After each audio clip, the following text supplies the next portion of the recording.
ഈ ശോമിശിഖായ്ക്ക് സ്തുതിയായിരിക്കട്ടെ. ഞാൻ മാണിപ്പറമ്പിലച്ചൻ.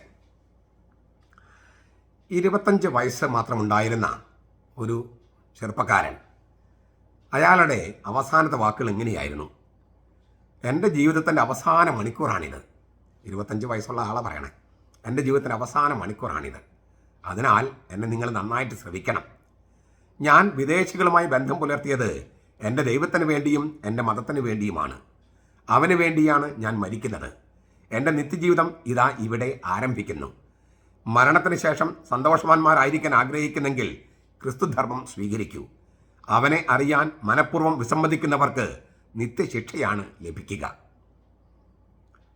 കൊറിയയിൽ നിന്നുള്ള കത്തോലിക്ക പുരോഹിതൻ കിം എന്ന് പറയുന്ന ആളുടെ വാക്കുകളാണിത്.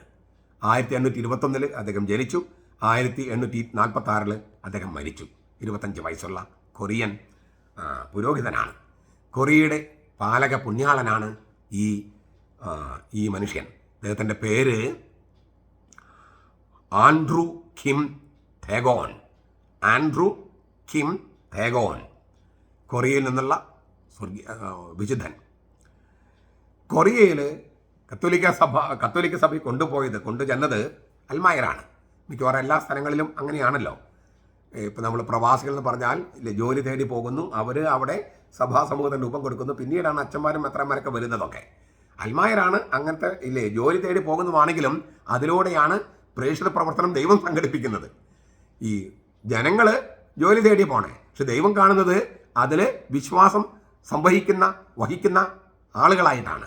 അങ്ങനെ അവർ സഭ രൂപപ്പെടുകയാണ്. പ്രവാസ ലോകത്തെല്ലാം സഭ രൂപപ്പെട്ടത് അങ്ങനെയാണ്, കൊറിയയിലും അങ്ങനെയാണ്. പിന്നെ അപ്പോൾ അങ്ങനെ സഭ അവിടെ എത്തി. പിന്നെയാണ് അവരുടെ ആധ്യാത്മിക ആവശ്യങ്ങൾ നിറവേറ്റാൻ അജപാലകർ എത്തുന്നത്. അവരുടെ പ്രവർത്തന ഫലമായിട്ട് തദ്ദേശയിൽ നിന്നും ധാരാളം പേര് ക്രിസ്തുധർമ്മം സ്വീകരിച്ചു. കിമ്മിൻ്റെ മാതാപിതാക്കൾ അങ്ങനെ മാനസാന്തരപ്പെട്ടവരാണ്.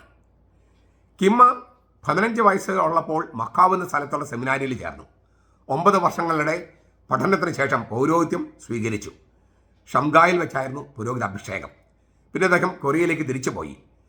ജൊസയൻ രാജഭാഷയുടെ കാലത്ത് ക്രിസ്തുമതം നിരോധിക്കപ്പെട്ടു. കൊറിയയിൽ വിശ്വാസം രഹസ്യമായി ആചരിക്കേണ്ടതായി വന്നു. പലരും പിടിക്കപ്പെട്ടു, പലരും വധിക്കപ്പെട്ടു.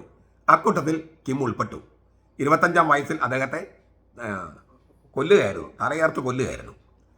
കൊറിയയിൽ ആദ്യത്തെ മെത്രാൻ തന്നെ കിമ്മിനെ സംസ്കരിച്ച കബറിടത്തിന് സമീപം അടക്കം ചെയ്യണമെന്ന് കൊറിയയിൽ ആദ്യത്തെ മെത്രാൻ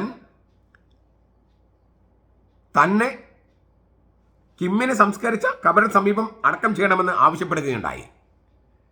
അതായത് കിം വിശുദ്ധനായിട്ട് മരിച്ചതെന്ന് മെത്രാൻ അറിയാമായിരുന്നു.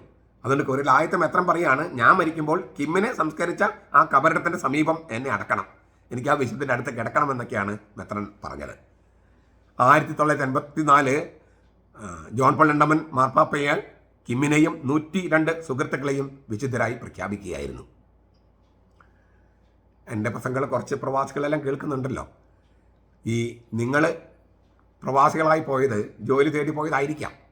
അത് പ്രത്യക്ഷത്തിൽ. വാസ്തവത്തിൽ ദൈവം നിങ്ങൾ അയച്ചത് പ്രേക്ഷിതരായിട്ടാണ്. അവിടെ നിങ്ങൾ കത്തോലിക്ക സമുദായങ്ങൾക്ക് രൂപം കൊടുക്കുകയും പിന്നെ അജപാലകരായിട്ട് വൈദികരെ കൊണ്ടുവരികയും മെത്രാന്മാർ വരികയും അങ്ങനെയാണ് സഭ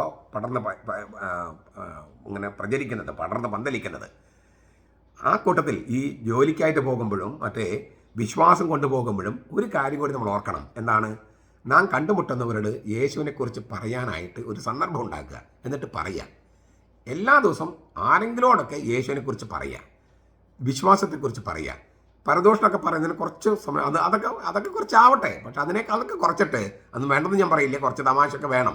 എങ്കിലും ഈ ക്രിസ്തുവിനെക്കുറിച്ച് പറയാൻ എല്ലാ ദിവസവും ഒരു സന്ദർഭം കണ്ടെത്തുക, പ്രത്യേകിച്ചും മറ്റ് മതത്തിലുള്ളവരോട്.